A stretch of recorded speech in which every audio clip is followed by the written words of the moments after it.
Good evening. Gonna see if we can get a little further. Got a family of hawks playing tag down here. So if you see any birds, that's what it'll be. Thank you for being with me. I continue with our book, Blues and the Poetic Spirit. We're on page 112. Animals. Many have written on beasts without sufficiently investigating their moral resemblance to man from the point of view of passional analogy. Poets alone seem to have understood the true character of the beast. Alphonse Toussaint. Throughout this book, there are many illustrations of the appearance of animal imagery in blues lyrics, especially in the examples of songs referring to the amphibians. Additional animal references will be found in the latter discussion of symbols and images in the blues. Here it should be remarked that the number of blues lyrics concerning animals is enormous, and that the predilection for animal images is another indication of the specific poetic fertility of the blues. In a brief essay on Alois Zottel, the 19th century naive artist who painted only unusual animals in unusual settings, André Breton, 1956, noted that the animal kingdom remains such an enigmatic aspect in each of our lives and plays such an essential role in the symbolism of the unconscious mind. Blues lyrics permit us to see with what seductive faculty animal images may be used for poetical redefinition of human relationships, while at the same time in extending essentially totemic frames of reference into everyday life. They challenge all limited humanists' concepts of man's righteousness. For animals provide an irrational stumbling block for humanist rationalists, no less than for religious ideology.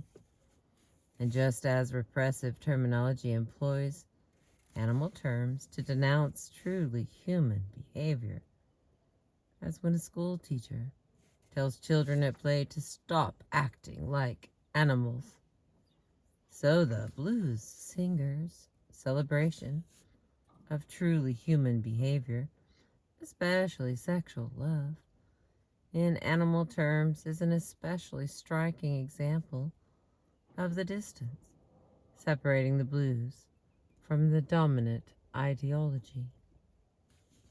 This is from Big Joe Williams' Shetland Pony Blues, derived from Charlie Patton's version of the same song.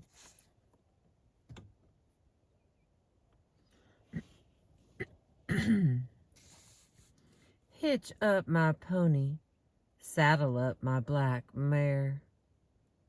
Hitch up my pony, saddle up my black mare. I got a brown-skinned woman baby in the world somewhere. While Casey Bill sang these lines in his long-eared mule. Well, my baby left me this morning and we was chilly and cool. Well, my baby left me this morning and we was chilly and cool. Couldn't find nothing to ride and catch my baby. Ooh, well, well. I had to saddle up my long-eared mule. Well, well, I seen my baby running. I know she was leaving town. Well, well, I seen my baby running. I knowed she was leaving town. I had to ride my long-eared mule. ooh, well, to run my baby down. Well, well, I wanted to catch my baby, beg her please not to go.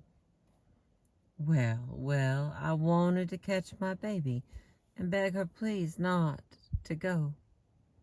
But that doggone mule taken sick, ooh-wee, that mule couldn't run no more or mo. Well, well, my baby caught that train. She left me that long-eared mule to ride. Well, well, my baby caught that train. She left me that long-eared mule to ride. When that train left the station, ooh, well, well, that mule taken the blues and died. All right. It's written in 1947, seems like. Sonny Boy Williamson's Groundhog Blues is a magnificent composition. Well, I'm that walking groundhog, mama. I walk around in my den. Well, I'm that walking groundhog, mama. I walks around in my den. Lord, if I come out and see my shadow, darling, I believe I'll go back in. Lord, I want to hear some swinging music. I want to hear Fats Waller's sound. If I get to jitterbugging, I can get my hold down in the ground, 'cause I'm that walking groundhog. Man, I walks around in my den. Now, if I come out and see my shadow and my mama don't love me, I believe I'll go back in. Now, and I need some petting, baby. Baby, you know what I mean. Now, if you don't pet me, baby, I believe I'll go back down in New Orleans. Because I'm that walking ground hog, etc. Many more examples could be quoted. The ones that immediately follow deal mostly with spiders and insects. I wake up every night around midnight. Peoples, I just can't sleep no more. I wake up around every I wake up every night around midnight, peoples. I just can't sleep no more. Only crickets and frogs to keep me company, and the wind howling my door. That's by Mercy D. One Room Country Shack. And the next one. Saw a big black spider creeping up my bedroom wall. Saw a big black spider creeping up my bedroom wall. Found he was only going to get his ashes hauled.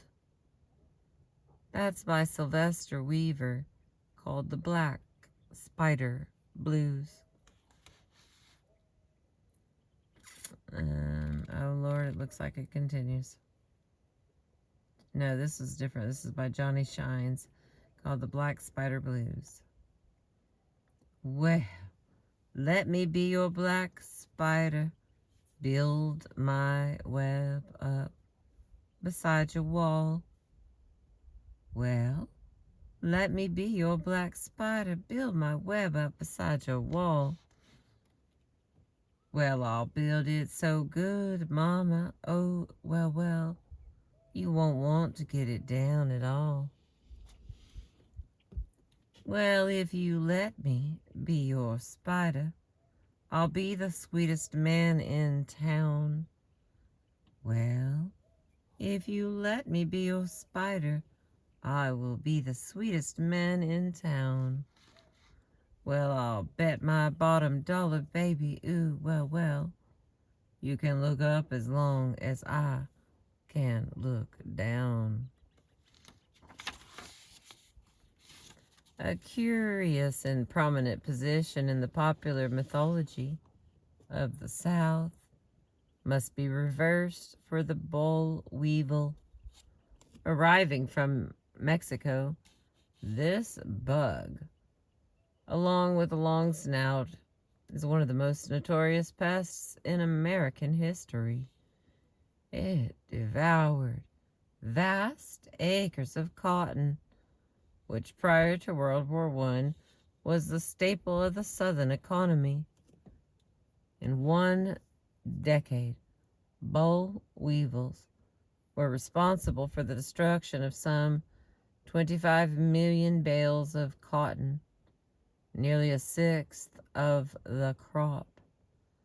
Efforts to exterminate it failed. Desperate farmers, to avert bankruptcy, turned to other crops and discovered, to their astonishment, that sugarcane, potatoes, corn, peanuts yielded better profits than had cotton. The tiny boll weevil, then, was the instigator of a far-reaching agricultural revolution, the overthrow of the one-crop economy.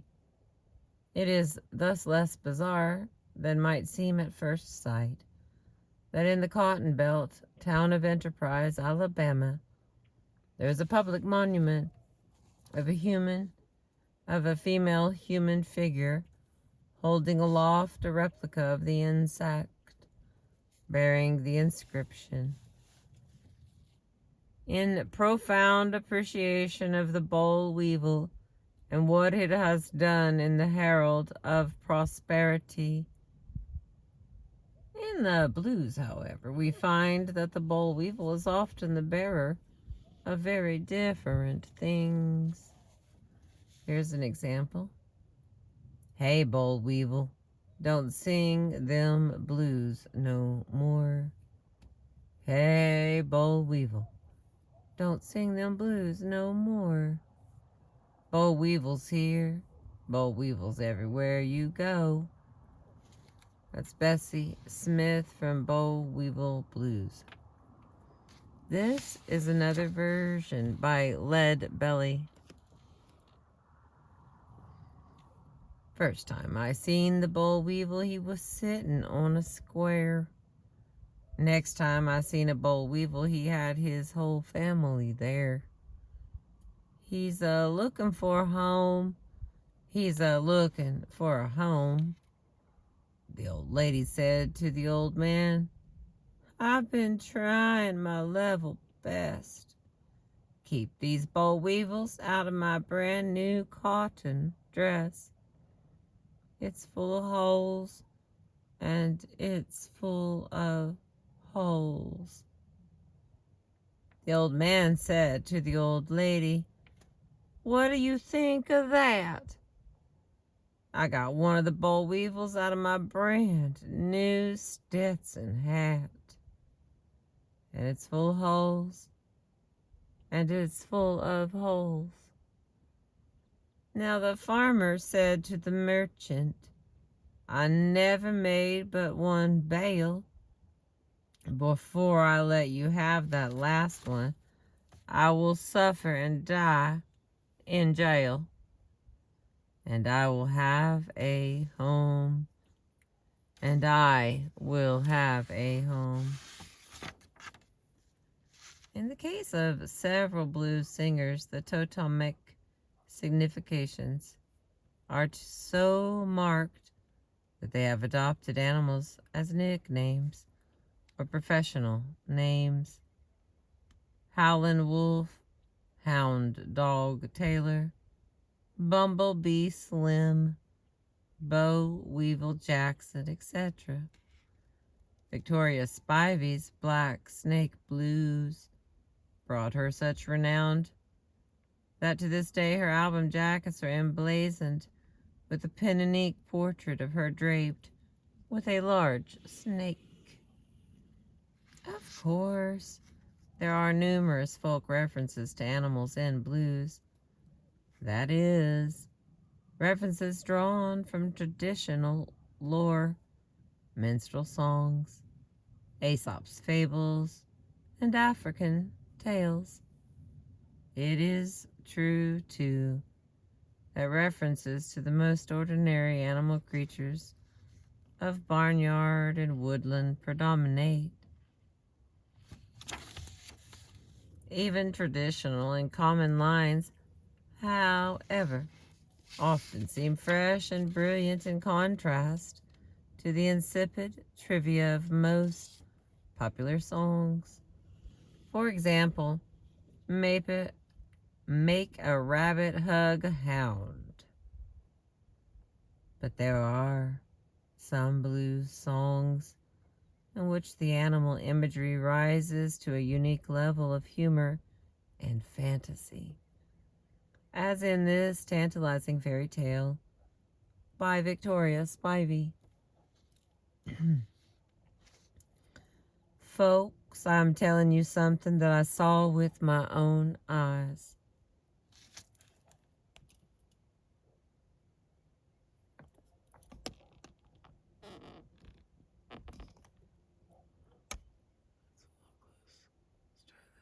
There we go. Folks, I'm telling you something that I saw with my own eyes as I passed the pond one day. The old alligator was teaching his babies to do the Georgia grind, and I heard one of them say, "This is a social, but the alligator's pond going dry." Yeah, it is a social, but alligator's pond's going dry. Now, old Mr. Alligator, he got way back. He said, "Look out, children. I'm throwing water off my back." Oh, it was a social, but the alligator's pond went dry. Oh, it must have been a social, for the alligator's pond went dry. Oh, it must have been a social for the alligator's pond to go dry. And the next part here, or the next little song, Blues Nectar, 1975 by Ronald L. Papp. Otherwise, we're continuing the same song because it seems really similar. Now, old Mr. Alligator, he got real hot. He said, "We're going to have the function whether there's water or not." Oh, it was a social, but alligator's pond went dry. Well, if you don't believe what I'm saying, ask old Alligator Jack. Wasn't a drop of water in the pond when he got back. It was a social, but the alligator's pond went dry.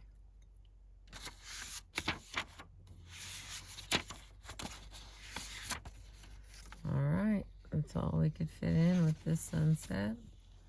But we will continue with the topic of work and more songs. Oh, let me see what page related to. We're on 120, and we gotta get to 151. Thank you for being here. I appreciate you. Hope I see you in the morning.